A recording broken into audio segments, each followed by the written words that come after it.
12 सालों की कई यादें हैं जो कौंधती हैं। इसकी शुरुआत मेरे पिता आदरणीय रामविलास पासवान जी के साथ हम लोगों ने 2012 में पुनः की थी, और तब से लेकर आज तक जिस मजबूती से इस गठबंधन के साथ मेरी पार्टी जुड़ी रही, उसका सबसे बड़ा और एकमात्र कारण मेरे प्रधानमंत्री आदरणीय नरेंद्र मोदी जी रहे, जिन्होंने मुझे, मेरी पार्टी को हर विपरीत परिस्थिति में संभाल कर रखा। मेरे पिता के जाने के बाद जिस उदाहरण का जिक्र आदरणीय शिंदे साहब कर रहे थे, हर किसी के पास, और ये कोई नई बात नहीं होगी जो मैं कह रहा हूँ, हर किसी के पास वो अनुभव होगा जहां पे प्रधानमंत्री जी ने आपको, आपके परिवार को व्यक्तिगत तौर पर प्रभावित करने का काम किया। यही सर आपकी क्षमता है और यही आपकी ताकत है, जिसकी वजह से आज एनडीए एक राजनीतिक दलों का गठबंधन नहीं है सर, एक परिवार के तौर पर हम लोग यहाँ पर एकत्रित हैं। उदाहरण कई गठबंधनों के रहे 90 के दशक से, हम लोगों ने अलायंस पॉलिटिक्स देखी, बट कोई गठबंधन कभी टिक नहीं पाया। तो वहीं एनडीए गठबंधन हर बीतते साल के साथ और ज्यादा मजबूत होता गया सर। उसका कारण सिर्फ और सिर्फ आप हैं। इसके लिए आपको विशेष तौर पर सर धन्यवाद कि आपने हम सबको इतना प्यार, इतना सम्मान दिया। मेरे लिए बहुत गर्व की बात है सर कि मैं एक ऐसी कैबिनेट का हिस्सा हूं, आपके साथ मुझे काम करने का मौका मिला, जिनका नाम इतिहास में ही नहीं बल्कि इतिहास जिनके नाम से जाना जाएगा। जैसा आदरणीय चंद्रबाबू नायडू साहब ने कहा कि ये सदी आपकी सदी है सर।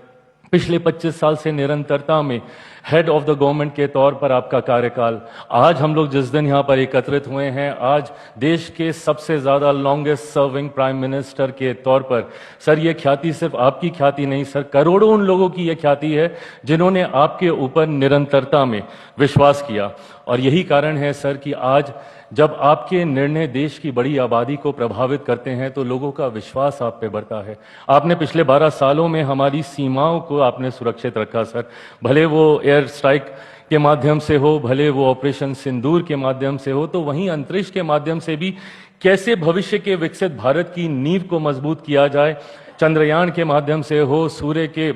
उस चांद के उस दौर पर पहुंचने वाला पहला यान भारत के द्वारा बनाया गया। ये तमाम उपलब्धियां सर पुनः हम सबके विश्वास को आपके प्रति और ज्यादा मजबूत करने का काम करती हैं सर। एक तरफ जहां देश के इंफ्रास्ट्रक्चर को आपने मजबूती देने का काम किया, कनेक्टिविटी को आपने बढ़ाने का काम किया, बिजली पानी घर घर गांव गांव तक पहुंचाने का काम किया, तो वहीं गरीब कल्याण योजनाओं के माध्यम से सर आपने ये भी सुनिश्चित किया कि देश की बड़ी आबादी को कम से कम रोटी की चिंता ना हो, जो पैसे बचे उसकी प्रति आय में वो जुड़े, उसकी प्रति व्यक्ति आय में इजाफा हो। 80 करोड़ लोगों को प्रधानमंत्री गरीब जन कल्याण अन्न योजना के माध्यम से राशन देने की बात हो, या आयुष्मान के माध्यम से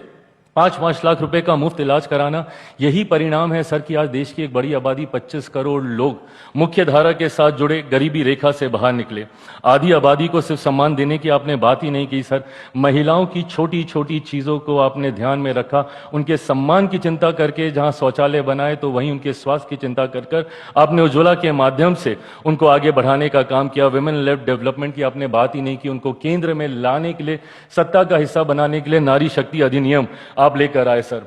हर वर्ग का सर आपने ध्यान रखा, जहां एक तरफ गरीब उच्च वर्ग के ही क्यों ना हो पर उनको भी आपने आरक्षण देने का काम किया, तो वहीं सर आपने मंडल कमीशन को संवैधानिक दर्जा देकर पिछड़े वर्ग से आने वाले लोगों को भी सशक्त करने का काम किया। वहीं अनुसूचित जाति से आने वाले लोगों को सम्मान देने के लिए बाबा साहेब के जितनी भी जगहें थी उनको पंचतीर्थ के तौर पर सर आपने विकसित करने का काम किया। मऊ में उनकी जन्म भूमि हो, लंदन में उनकी शिक्षा भूमि हो, चैत्य भूमि हो, दीक्षा भूमि हो नागपुर में, या जहां पे आखिरी के दिनों में उन्होंने प्रवास किया।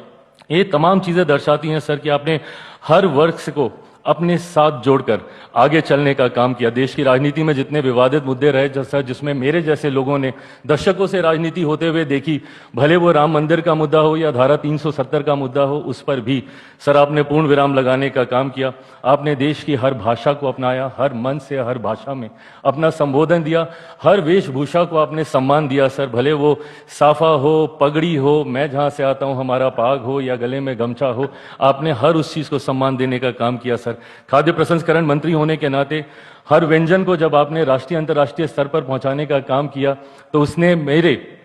कार्य को आसान किया। आपके सपने को भारत एक ग्लोबल फूड बास्केट बने, उसके लिए सर आपने हर उस व्यंजन को सम्मान दिया। झाल मूढ़ी हो सर, या हमारे यहाँ का मखाना हो, मखाना बोर्ड भी आपने बनाया, श्री अन्न हो सर, या सी बकथॉन हो, ये तमाम चीज़ों को सर आपने राष्ट्रीय अंतर्राष्ट्रीय पहचान दिलाने का काम किया। मैं सर एक बिहारी होने के नाते ये ज़रूर कहूँगा कि आपने जिस तरीके से मेरे राज्य को हाथ पकड़कर मुख्य धारा के साथ जोड़ने का काम किया। लाखों करोड़ों की परियोजनाओं को न सिर्फ आपने उसका शिलान्यास किया बल्कि आपने उसका उद्घाटन भी करने का काम किया। आज मेरा बिहार धीरे धीरे मुख्य धारा के साथ जुड़ रहा है, उसका कारण आप हैं सर। एक बार फिर से मैं अपनी तरफ से, अपनी पार्टी लोक जनशक्ति पार्टी रामविलास की तरफ से आपके द्वारा किए गए देश समर्पित हर एक कार्य को नमन करता हूं और इस बात को शायद मैं